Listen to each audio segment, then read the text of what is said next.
Hello and welcome to the channel. Let's get into this story. We are talking Donald Trump and his latest executive order against South Africa, claiming bad things continue to happen in South Africa, such as land confiscation from white farmers. That's his latest claim. And then he goes on now and offers them a better deal than refugee status, giving them a fast-track pathway to citizenship based on misinformation. What is really going on here now? South Africa must have action. We've seen the speeches in Parliament, but now we need to have countermeasures. We've seen Canada pushing back, Mexico pushing back, and we need, as South Africa, to look at strategies. What could those be? Let's take a look at the story further. Please give this video a thumbs up and let's unpack further. Good day, I'm Christo from Northwest South Africa, and I have the privilege of staying on our family farm for the last 10 years, where we have been mostly farming with cattle and sheep. As such, I have extensive experience in general farm worker skills. I have skills with cattle and with sheep, and I also have experience with older model tractors, and I also have experience with some corn farming and sunflower farming and pumpkins. I think what I can bring to the table for a US farmer is the hands-on experience of living on my own farm and knowing all the problems that might come up and how to solve and fix it, and the hands-on experience to resolve all the issues you have on a farm. Jy het 'n geleentheid of jy het die skills om in Amerika te werk, gaan registreer op iSoiBuddy. iSoiBuddy sê nie vir jou jy het nie genoeg skills nie. iSoiBuddy sê nie vir jou nee, hulle kan jou nie help nie. Hulle gaan jou help. Hulle help jou. Jy registreer, jy betaal, dis R500 'n jaar. Ouens, weet julle wat, dis nie geld nie. R500 as jy braaivleis hou saam met vriende, is dit R500. As jy iets gaan koop, as jy klere gaan koop, is dit, ek meen, as jy 'n jean en 'n hemp koop, is dit R500. Maar vir R500 op iSoiBuddy is jy vir 'n jaar exposed aan boere en agente in Amerika. Ons bemark iSoiBuddy onder die boere in Amerika, onder die agente in Amerika, en daar lê jou profiel, jy het 'n kans. En ek dink dis awesome. Ons support jou ook as jy werk kry. Looks like there are people who are considering. Now, some South African farmers have already made plans. Now, this is the latest out of Donald Trump's camp against South Africa. This was released on the 7th of March. And the tweet, or do you call it a tweet, on Truth Social, it made its way to Twitter. And this is what the President of America said to South Africa. Or were they just talking to their white farmers? Because we're not sure if are they even using any other communication tool to engage the South African government. So this is what he said.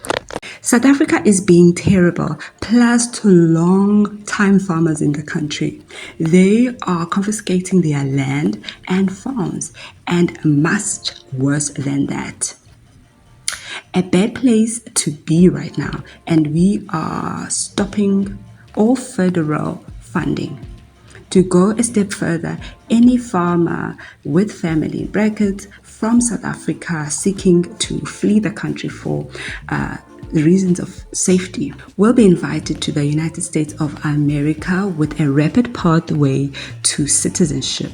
This process will begin immediately. That was the tweet, or the truth, that was released by Donald Trump's account. Let me put it like that, because we don't know who's tweeting, but this language seems similar to the last three of them. So we'll see where this one goes. But if I was South Africa's president and or South Africa's international relations, each tweet should be met with a response. They mustn't take this lying down. They mustn't think that they have allies who will speak better for them behind closed doors, because all of this that they are saying in front of the people, there are people who are actually believing it, right? Look, in South Africa, there are farmers who suffer some sort of crime, violence. That's because that is what is going on in South Africa. So the good thing about this is that it will force our South African government to actually do something about the high crime rates, because we have a minister of police who is happy to keep on announcing the increase of this, the increase of that, the increase of this type of crime, and they then do nothing on the ground in terms of their tactical rather response to the crime, right? So in my view, in terms of crime, it's not just about putting people in jail, it's also about the messaging. They are listening to people who are telling them that what they are doing is the way of life.